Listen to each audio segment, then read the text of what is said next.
Alright, so welcome back. We are moving on from adding and subtracting, and now we're looking at uh, multiplying these matrices. Okay, so it's a little different, but should be fine. So let's start off with what's called a scalar. So a scalar is our first is the first thing we're looking at, and basically what it does is it takes a matrix and it multiplies it by something. So it's kind of enlarging the entire matrix. And the key thing with this, where you would see it a lot, is with kind of like geometric transformations.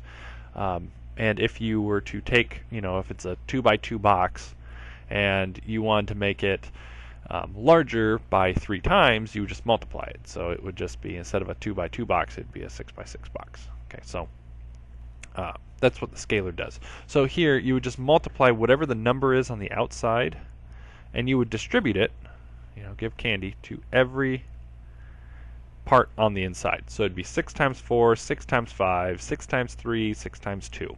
And then you would just rewrite your matrix. And that's all a scalar is. So a scalar, you just take the number on the outside and you multiply it in. Okay. Now, if it's a power, so if it's like this matrix squared, that's different. You have to do the actual multiplication. So, all right, so looking at this one here, this is kind of adding to that. So it's taking what we previously did with adding and subtracting, it's throwing in scalars now. So you're trying to find the x, the matrix that represents x. And so for this, what you might want to do is you might just want to rewrite, you might want to write each part out. So I'm going to show on the underneath there, what's going to pop up is going to be every one written out, starting with the first column. So it'll be like x1, x2, x3, and x4, and the matrix. So I'm going to write out each one. So I would go 2, so if you look as it comes up, 2 right here times x1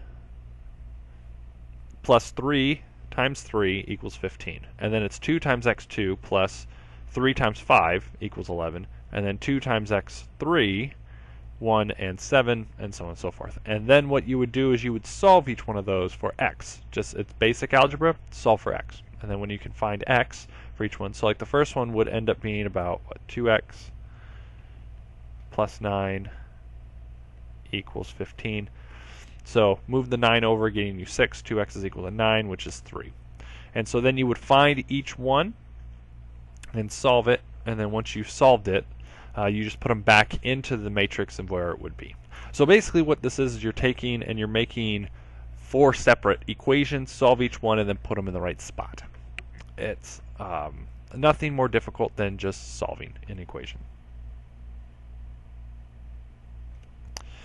All right, now multiplying. Now Hook 'em Horns, which is the Texas Longhorns, Texas University in Austin's kind of thing that they do. That's the symbol, that's their logo. Everybody does their stupid horns and stuff. But this is kind of a way to do it, because if you were to keep your fingers like this, and what you're going to do is you're going to take this, so you're going to take those two, and you're going to bring them over to these two. Okay, so you hook and move. Okay, so you're kind of, if you want to do this hand motion, or that hand, okay, so you put your middle and your ring finger touching your thumb, but your index and your pinky are out. Okay, and all you're going to do is you just move your hand 90 degrees, a quarter turn, to one way or the other. Okay, so just a quarter turn. And so what we're going to do is we're going to multiply it. So here we take each part. So we're going to go 1 times 5, okay, 1 times 5, and we're going to add it to 2 times 7. So 1 times 5 plus 2 times 7, so it would be 5 plus 14. And then we would add them, and that would be our answer. So the first one would be 19. Then we do it to the second one. So then we go 1, 2 multiplied by 6, 8. Okay, 1 times 6 is 6, 2 times 8 is 16, which would be 24. And then you do it with the bottom row. So you take a row and multiply it by a column, row by column, row by column. Okay, and you move along. So this would be 15, 28, and then 18 and 24, and you would add them all together to get your answers. So you get 19, 22, 43, and 50. And that would be your answer after you've multiplied them. Okay. These can be larger, so you could extend these to make them bigger matrices, and they still will work. Okay. Now, the one problem is that not all of them will multiply, though. Okay, so only remember with adding and subtracting, they have to be the exact same matrix. It has to be a 2 by 2 and a 2 by 2. Matrix multiplication is a little different. So what you have to look for is you want to write out the size of each one, starting with whichever one's first. So the order in which these matrices are put in, so which one's multiplied first, matters. Okay, it's not normal multiplication where 6 times 3 is 18 and 3 times 6 is 18. Matrices are different. Okay, so what you want to do is you want to write it out. So let's say my first one was a 3 by 5 and my second one was a 5 by 3. Okay, now this can be multiplied. Okay, it can be multiplied, and the reason it can be multiplied is because when you write them out, the middle two numbers need to be the same. Okay, the middle two numbers need to be the same. If they are the same, you can multiply them. Now, once you know that you can multiply them, then you look at the outer two numbers. Okay, the outer two numbers are the new size of your matrix. Okay, so if you were to multiply a 3 times 5 and a 5 times 3, you would end up with a 3 by 3 matrix. If you don't, then you have to go back and you probably put stuff in the wrong spot. Okay. Now, looking at the second one down here. Okay. Looking at the second one down here, we have a 4 by 2 and a 4 by 2. Now, they're the exact same size. We should be able to multiply those, right? Well, if we do the same thing that we just did, we're looking at our middle two sections. And our middle two numbers are not the same. They're different. So that means we cannot multiply them. So since they are not the same number, we cannot multiply them.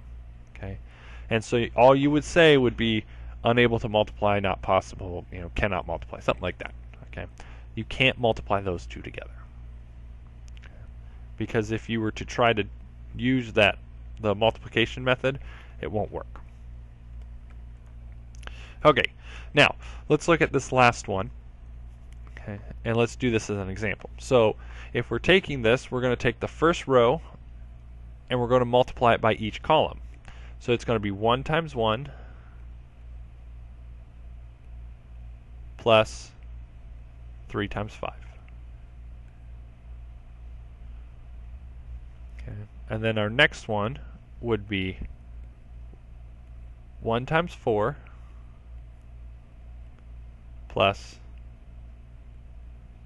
5 times 4. Okay. And then we would go 1 times 8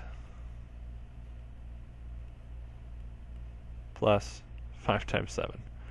I'm running out of space, and it jumped.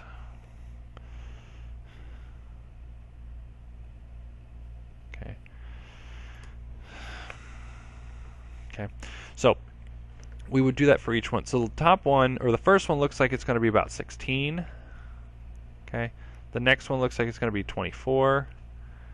And the third one is going to be 35 plus 8 would be 40, 43?